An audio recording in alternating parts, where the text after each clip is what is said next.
Jonah is just 11 years old, yet he has already been through so much.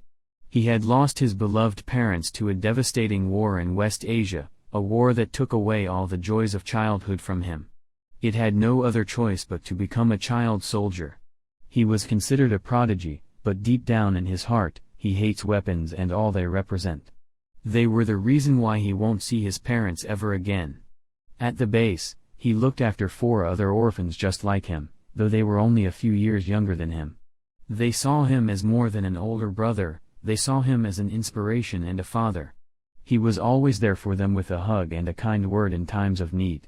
One day, Jonah watched in horror as a group of soldiers grabbed the girl he had been caring for, Malka. Not a sound escaped from any of them as they forced her to walk out into the minefield. He knew what fate was awaiting her, but all he could do was stay silent and tell the remaining kids to hide in a secret base. With a heavy heart and blurry eyes, Jonah vowed to finish his last job as a soldier, no matter how dangerous it might be. All he wanted now was justice for Malka. Jonah was filled with rage and vengeance as he stormed the military base, taking out every soldier in his way. His final target was the man who decided to use Malka. The man tried to buy his survival with cash, but it was too late. Jonah's desire for justice had been ignited. In one swift moment, he took the arms dealer's life, ensuring that no amount of money could ever bring back what had been taken away. After the massacre, he gets surrounded and captured. Jonah's rage was boiling over as Casper revealed the truth behind Malka's death. The soldiers needed a road, and someone had to be used to clear up the landmines. If that wasn't enough, Casper had threatened to kill the other orphans too. He locked Jonah in a shipping container with nothing but water, attempting to instill fear and desperation within him. It was a traumatic moment for Jonah, filled with thoughts of what could happen to the orphans and him. Casper enters the container after having locked him up for an entire month and then reveals the truth behind his involvement in his parents' deaths, that he was the one who sold the weapons used to murder them. His words spark a desperate flurry of rage from Jonah, who painfully crawls towards him and sinks his teeth into Casper's leg. Weak and overwhelmed with emotion, all Jonah can do is shed tears as he reluctantly agrees to make a deal. Casper will make sure the 3 orphans will be safe and live peacefully in another country. In exchange for this, Jonah was asked to pay a price. He must use his skills as a bodyguard and protect Casper's sister, Coco, an infamous and ruthless arms dealer. Jonah met Coco a few days later, and she was a charming young lady. She could tell that Jonah's past had caused him to build a wall of ice around his heart, but she promised to one day be the one to break it down.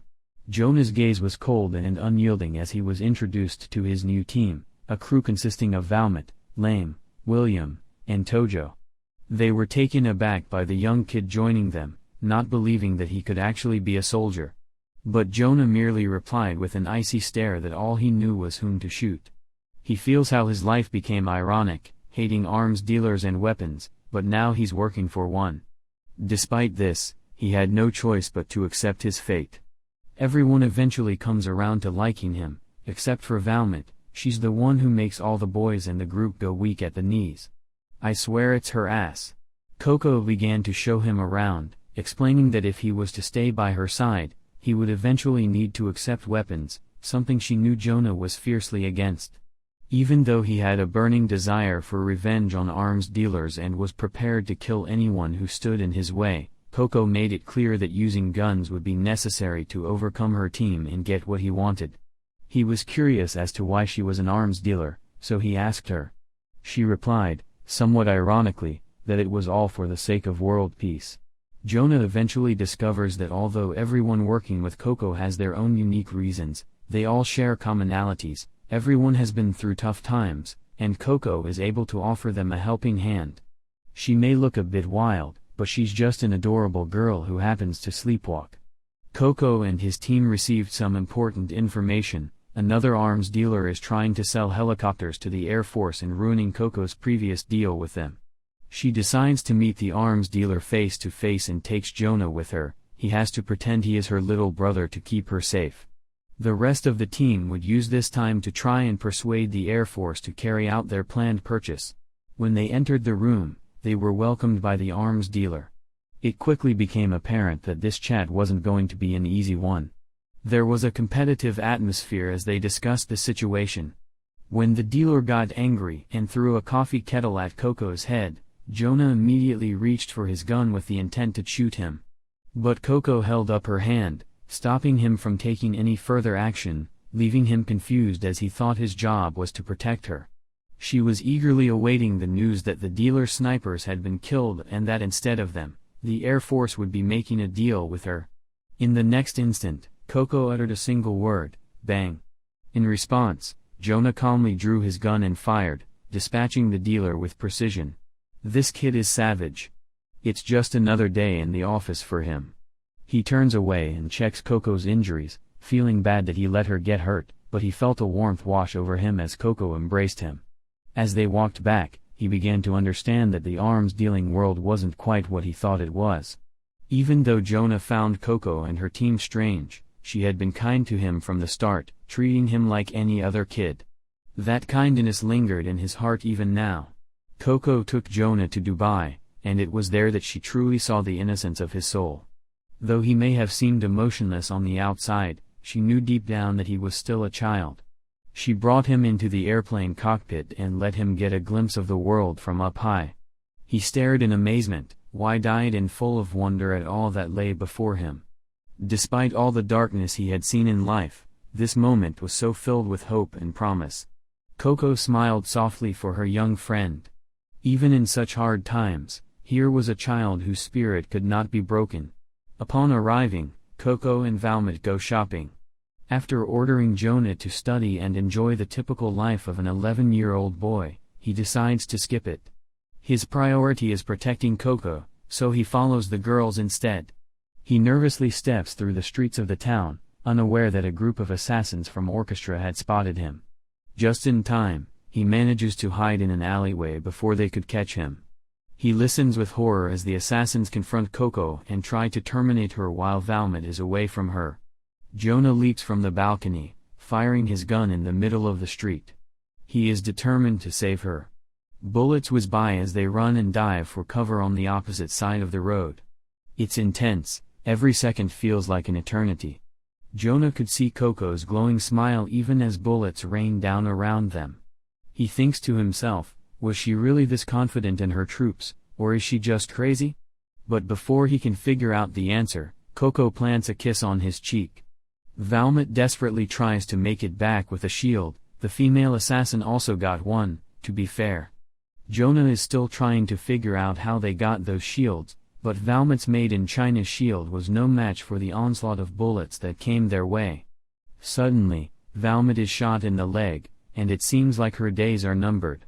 Coco remains brave and determined, assuring everyone that they will make it out alive if they just hold on, with a smile.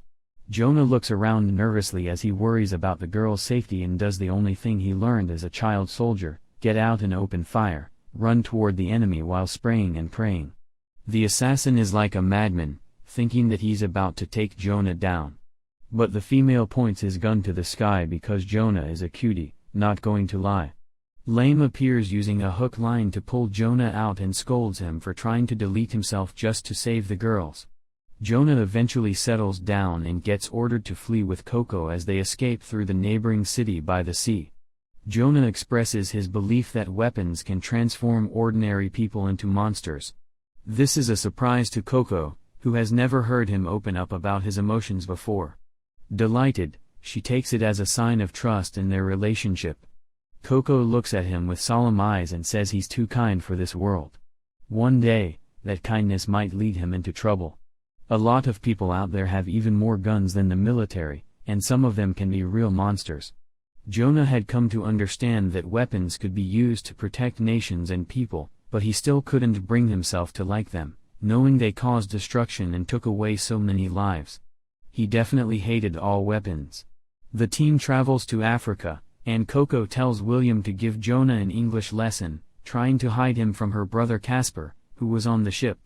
But Jonah goes to the bathroom where he unexpectedly meets Casper again. Jonah looked at Casper, and his mind was flooded with memories. He remembered his parents, the pain Malka had gone through, the days of starvation inside the container. Every feeling came rushing back to him in an instant. It was as if it all happened just yesterday.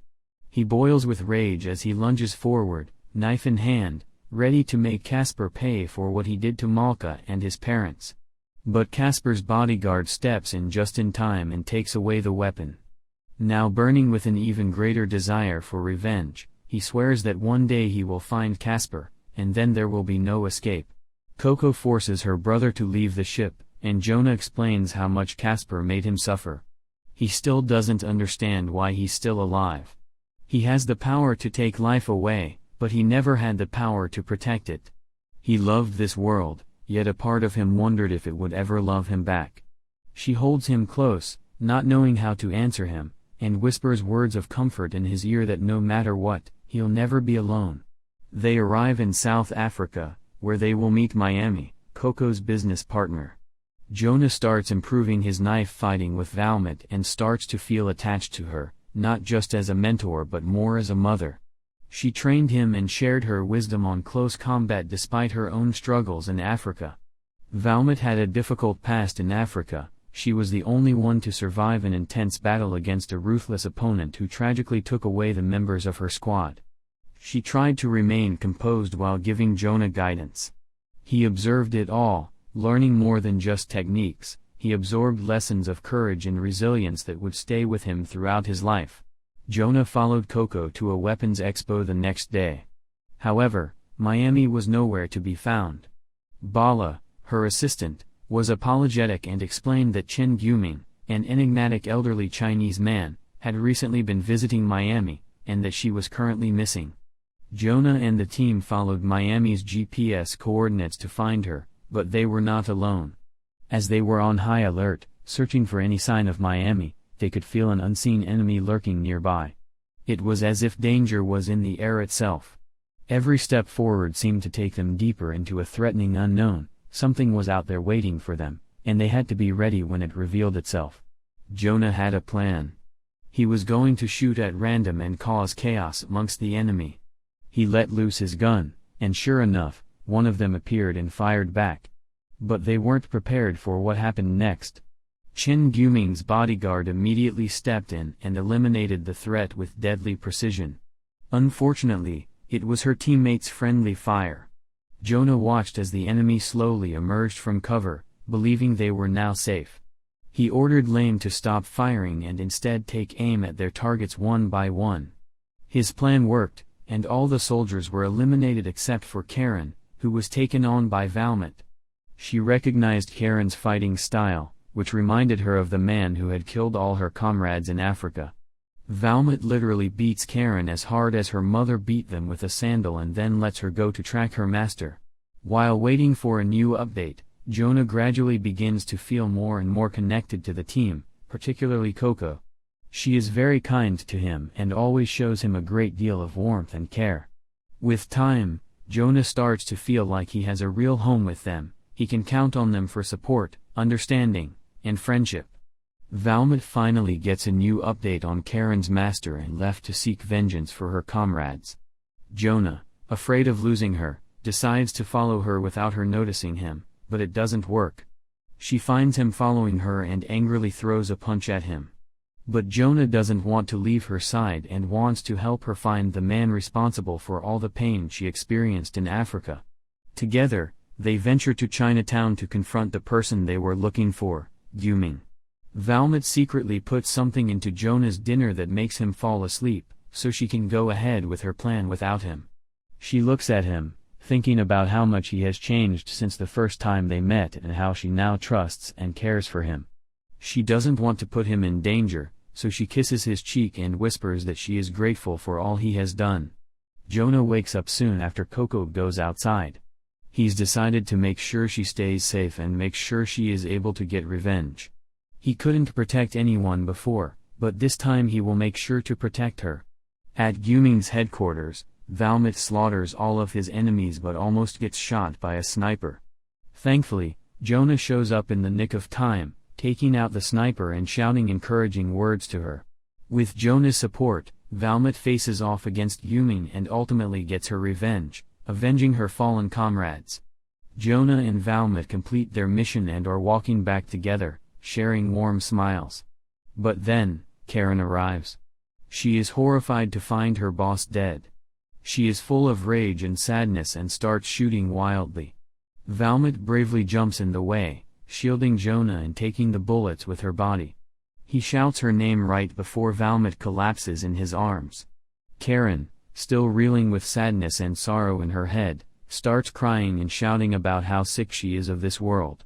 Just then, Jonah, after realizing he lost his dear friend in Valmont, takes his gun and shoots Karen's heart twice. Watch